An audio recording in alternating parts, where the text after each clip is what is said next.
नमस्कार, आप live cities देख रहे हैं। मैं हूं जय शुक्ला। शिक्षा विभाग के अपर मुख्य सचिव के पाठक के द्वारा एक आदेश क्या जारी कर दिया गया।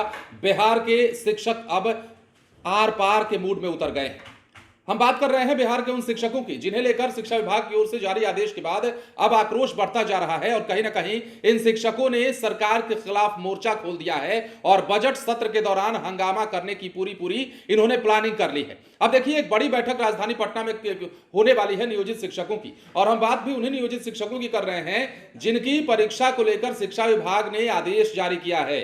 और इस आदेश के जारी हो जाने के बाद आपको भी पता है, हमने खबर भी बताई है कि जो नियोजित शिक्षक राज्यकर्मी बनने के लिए परीक्षा देंगे उन्हें 4 बार परीक्षा तो ली जाएगी, लेकिन 3 बार मौका मिलेगा। 3 बार अगर वो सक्षमता परीक्षा में पास नहीं कर पाते हैं, क्वालिफाई नहीं कर पाते हैं, तो फिर उनकी नौकरी चली जाएगी। ये एक बड़ा सवाल और एक बड़ा विवाद का कारण शिक्षकों के बीच में बन गया है। अब शिक्षक जो हैं इसे लेकर सरकार के खिलाफ में खड़े होने की प्लानिंग कर रहे हैं। के पाठक के आदेश के खिलाफ शिक्षकों ने मोर्चा खोल दिया है।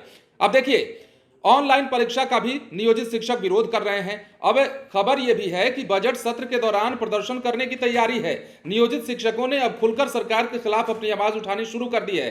सक्षमता परीक्षा समेत कई मुद्दों को लेकर राजधानी पटना में बैठक भी होने वाली है और बैठक के बाद यह निर्णय लिया जाएगा कि क्या कुछ करना है अब इस मामले में। अब इतना ही नहीं, ऐच्छिक स्थानांतरण की भी मांग है नियोजित शिक्षकों की। तो कई मांगों को लेकर अब जो है नियोजित शिक्षक सरकार से दो हाथ करने की तैयारी कर रहे हैं। आपको पता है कि बिहार में अब बीजेपी की सरकार बन गई है और बार बार नियोजित शिक्षक यही कहते नजर आ रहे हैं कि वो बीजेपी वाले लोग कहां चले गए जो सड़कों पर उतरकर हमारे लिए लाठी खाए थे।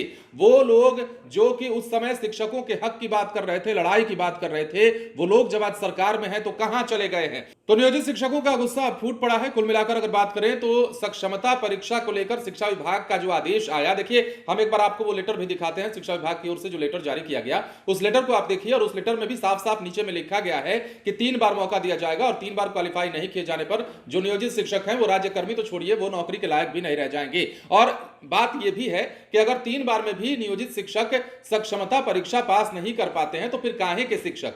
1 बार में 2 बार में चलता है, लेकिन 3 बार में मौका मिलने पर भी अगर पास नहीं कर पाते हैं तो उन्हें विभाग की ओर से स्वयं ही मान लिया जाएगा कि ये लोग पढ़ाने के काबिल नहीं हैं। क्योंकि सक्षमता परीक्षा को लेकर कई दिनों से जो बातें चल रही हैं, नीतीश कुमार ने भी कहा था कि परीक्षा इस कदर ली जाएगी कि आपको ज्यादा परेशानी नहीं होगी, भारी सवाल नहीं पूछे जाएंगे, हल्के हल्के प्रश्नोत्तर आपसे किए जाएंगे, जिसके माध्यम से आपकी राज्यकर्मी का दर्जा पाने की जो मांग है वो पूरी हो सकती है। लेकिन अब ऐसे में शिक्षा विभाग के आदेश के खिलाफ जो नियोजित टीचर है बिहार के वो गोल बंद हो रहे हैं। देखने वाली बात है कि बजट सत्र के दौरान जो इन्होंने प्लानिंग कर रखी है या फिर इन्होंने जो प्लान बनाने का मन बनाया है वो क्या रंग लाता है, और नियोजित शिक्षक अब क्या सड़कों पर उतरकर प्रदर्शन करेंगे, क्या आंदोलन करेंगे, क्या सरकार से आर पार की लड़ाई लड़ेंगे। ये तमाम सवाल जो हैं फिलहाल हम आप पर छोड़ते हैं इसका जवाब। लेकिन देखना होगा कि नियोजित शिक्षक शिक्षा विभाग के इस आदेश के बाद अब अगला कदम क्या उठाते हैं। बने रहे लाइव सिटीज के साथ। धन्यवाद।